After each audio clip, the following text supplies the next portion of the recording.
Hi കൂട്ടുകാരെ, ഇന്ന് നമുക്ക് കഴിഞ്ഞ വർഷത്തെ annual examination 2024-2025 Malayalam integration day 1 question paper ഒന്ന് പരിചയപ്പെട്ടാലോ. പ്രവർത്തനം 1, നിറം കൊടുക്കാം. കൂട്ടുകാരെ, തന്നിരിക്കുന്ന ചിത്രത്തിന് അനുയോജ്യമായ നിറങ്ങൾ നൽകി ചിത്രം മനോഹരമാക്കുക. പ്രവർത്തനം 2, കഥ വായിക്കാം. കൂട്ടുകാരെ, ഒരു കഥ തന്നിട്ടുണ്ട്, അത് നമുക്കൊന്ന് വായിച്ചു നോക്കാം. മുത്തശ്ശി നെയ്യപ്പം ചുട്ടു, മുത്തശ്ശനും ഒപ്പം കൂടി 9 നെയ്യപ്പം വീതം വെച്ചു, 1 ബാക്കിയായി. രണ്ടുപേരും തമ്മിൽ തർക്കമായി. നമുക്ക് മിണ്ടാതിരിക്കാം, ആദ്യം മിണ്ടുന്ന ആൾ തോൽക്കും, മുത്തശ്ശി പറഞ്ഞു. ജയിക്കുന്ന ആൾക്ക് 5 അപ്പം. മുത്തശ്ശൻ സമ്മതിച്ചു. പാൽക്കാരനും മീൻകാരനും വന്നു വിളിച്ചു. അവർ മിണ്ടിയില്ല. അപ്പോൾ കൂട്ടുകാരെ, നല്ലൊരു കഥ നമ്മൾ കേട്ടു അല്ലേ? എന്താണ് കഥയിൽ പറയുന്നത്? ഒരു മുത്തശ്ശിയും മുത്തശ്ശനും കൂടിയിട്ട് നെയ്യപ്പം ഉണ്ടാക്കിയില്ലേ? എത്ര നെയ്യപ്പം ഉണ്ടാക്കി? 9 നെയ്യപ്പം ഉണ്ടാക്കി. ഈ 9 നെയ്യപ്പം അവർ ഒരേപോലെ വീതം വെച്ചു. അപ്പോൾ ഒരെണ്ണം ബാക്കി വന്നു. അപ്പം അതാർക്ക് വേണമെന്ന് പറഞ്ഞ് അവരെന്ത് ചെയ്യാണ്? അവർ വഴക്ക് കൂടി. എന്നിട്ട് അവരൊരു തീരുമാനത്തിലെത്തി, നമുക്ക് മിണ്ടാതിരിക്കാം. മിണ്ടാതെ ആ മത്സരത്തിൽ ജയിക്കുന്ന ആൾക്ക് എത്ര നെയ്യപ്പം കിട്ടും? 5 നെയ്യപ്പം കിട്ടും. അപ്പോൾ ബാക്കി വന്ന നെയ്യപ്പം ജയിക്കുന്ന ആൾക്ക് കിട്ടുമെന്നാണ് അവർ മത്സരം വെച്ചത്. അങ്ങനെ മുത്തശ്ശനും മുത്തശ്ശിയൊക്കെ മിണ്ടാതിരുന്നു കേട്ടാ. അപ്പോൾ അവിടെ പാൽക്കാരനും മീൻകാരനൊക്കെ വന്ന് വിളിച്ചിട്ടും ഇവരെന്ത് ചെയ്തില്ല? ഇവർ മിണ്ടിയില്ല. നല്ല കഥയാണല്ലേ? ഇനി നമുക്ക് ഈ കഥയിൽ നിന്ന് ചോദ്യങ്ങൾക്ക് ഉത്തരം കണ്ടുപിടിക്കാം. ഉത്തരം എഴുതാം. ഒന്നാമത്തെ ക്വസ്റ്റ്യൻ, ആരൊക്കെയാണ് നെയ്യപ്പം ചുട്ടത്? ആരൊക്കെയാണ് നെയ്യപ്പം ചുട്ടത് കൂട്ടുകാരെ? മുത്തശ്ശിയും മുത്തശ്ശനും ഒപ്പം കൂടി അല്ലേ? അപ്പം മുത്തശ്ശിയും മുത്തശ്ശനും. അപ്പം ഈ കഥയിൽ നിന്ന് നമ്മളത് എടുത്തെഴുതണം കേട്ടോ. ഇനി രണ്ടാമത്തെ ക്വസ്റ്റ്യൻ, മുത്തശ്ശനും മുത്തശ്ശിയും എത്ര നെയ്യപ്പമാണ് ചുട്ടത്? എത്ര നെയ്യപ്പമാണ് കൂട്ടുകാരെ ചുട്ടത്?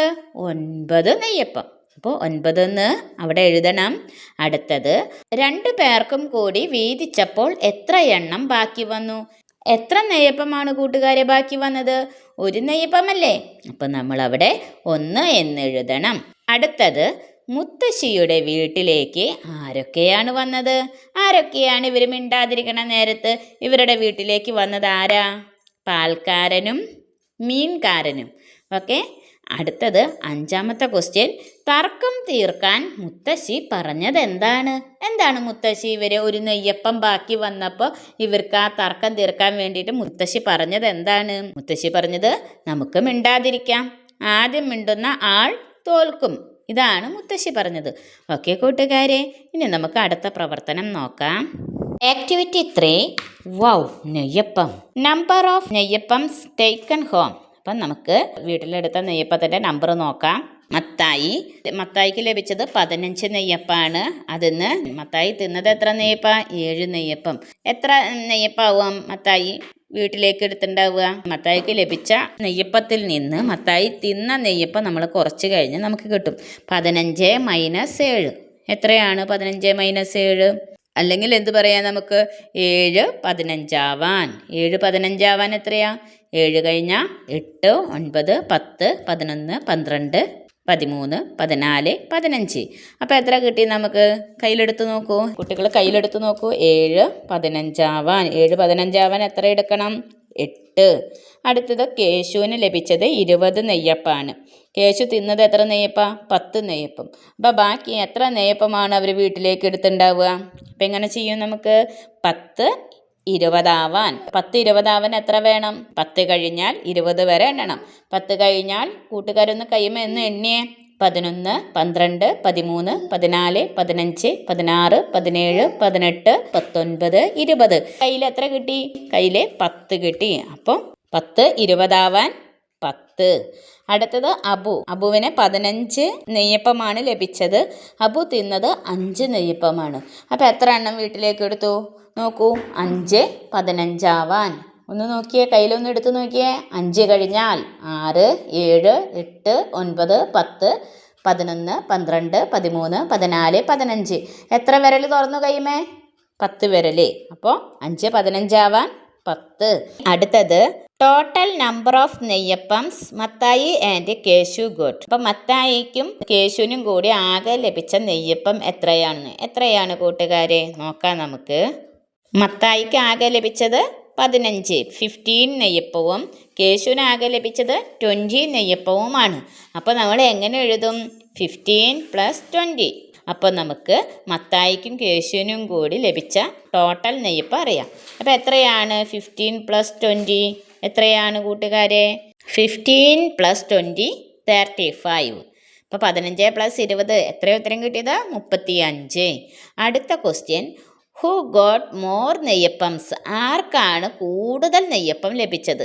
നോക്കൂ കൂട്ടുകാരെ, മത്തായിക്ക് ആകെ ലഭിച്ചത് 15 നെയ്യപ്പം, കേശുവിന് 20 നെയ്യപ്പം, അബുവിന് 15 നെയ്യപ്പം.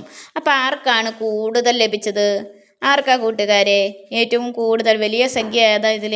20 ആണ്, 20 ആണ് അല്ലേ?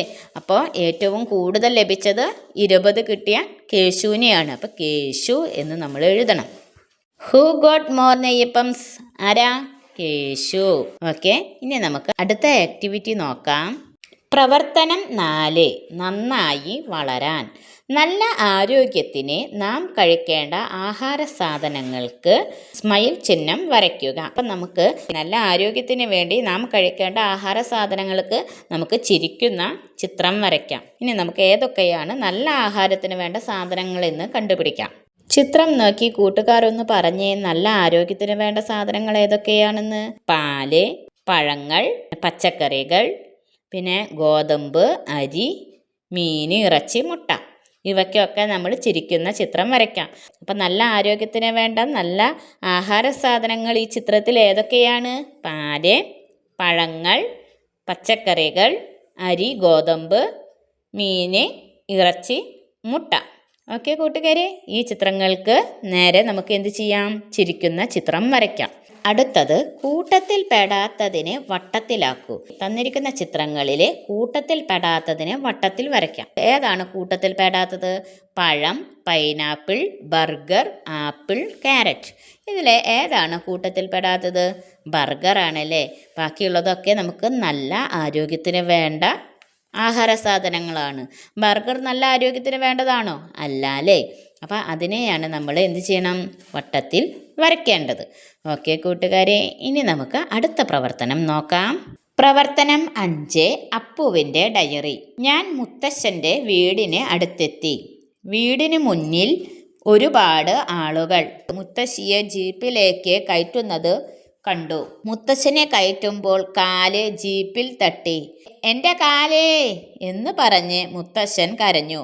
ഞാൻ ജയിച്ചേ എന്ന് പറഞ്ഞുകൊണ്ട് മുത്തശ്ശി ഓടിപ്പോയി. എനിക്ക് ഒന്നും മനസ്സിലായില്ല. ഇത് അപ്പുവിൻ്റെ ഡയറിയാണ് കേട്ടോ. ഒരു ദിവസത്തെ ഡയറി എഴുതാൻ. എന്താണ്? മുത്തശ്ശൻ്റെ വീടിൻ്റെ അടുത്തേക്ക് അപ്പു ചെല്ലുമ്പോൾ അവിടെ കുറേ ആളുകളെ കണ്ടു. എന്താവും? മുത്തശ്ശനും മുത്തശ്ശിയും മിണ്ടിയില്ല അല്ലേ. പാൽക്കാരനും മീൻകാരനൊക്കെ വന്നിട്ടും മുത്തശ്ശനും മുത്തശ്ശിയും മിണ്ടിയില്ല. അപ്പോൾ എന്തെങ്കിലും അസുഖമാണെന്ന് വിചാരിച്ചിട്ടാണ് ആൾക്കാർ എന്ത് ചെയ്യണത്?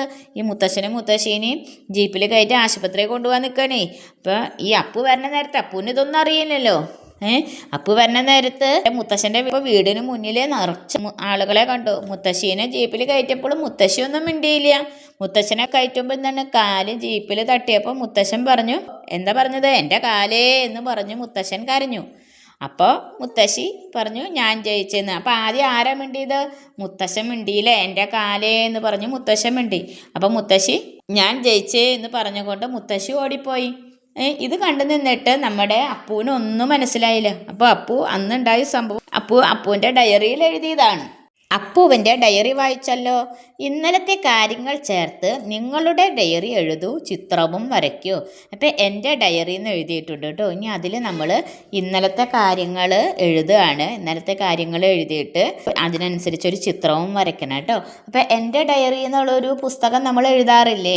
ഡയറി എഴുതുമ്പോൾ അതിൽ ഡേറ്റ് എഴുതി വെക്കണം കേട്ടോ. അപ്പോൾ നിങ്ങൾക്ക് അറിയാവുന്ന ഒരു ഡയറി അവിടെ എഴുതാനാണ് പറയുന്നത്. ഇപ്പോൾ ഇവിടെ ഒരു കുട്ടി എഴുതിയ ഡയറി നോക്കൂ. ഇന്നലെ ഞാൻ കഥ വായിച്ചു, കുറച്ച് നേരം പഠിച്ചു, ഞാൻ ഉണ്ണിയുടെ കൂടെ കളിച്ചു. ഇതുപോലെയൊക്കെ ചെറിയ ചെറിയ വാക്കുകളിലൂടെ നിങ്ങളുടെ ഡയറി എഴുതിയാൽ മതി കേട്ടോ. ചെറിയ ചെറിയ വാക്കുകൾ വെച്ചിട്ട് ഡയറി എഴുതുക. അതിനനുബന്ധിച്ച് ഒരു ചിത്രം കൂടി വരയ്ക്കുക കേട്ടോ. ഓക്കെ കൂട്ടുകാരെ, ഇനി നമുക്ക് മറ്റൊരു വീഡിയോ ആയിട്ട് നാളെ വീണ്ടും കാണാം. ബൈ.